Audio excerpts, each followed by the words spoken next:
conservation and restoration of my Crown bike. Now this bike is actually bigger than my trophy bike. There's the top mast there, but I haven't used this bike for a couple of months, and the reason I haven't used this bike for a couple of months is because they've closed Wandsworth Bridge Road recently, so this bike will be just too big to weave in and out of the traffic around the Putney area. So I've been using my trophy bike.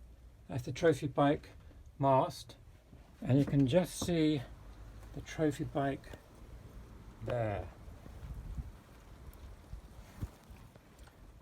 So when Wandsworth Bridge opens again, then I can start using this in about a month's time. Until then, I'll be using the trophy bike, and I don't think anyone noticed the difference anyway.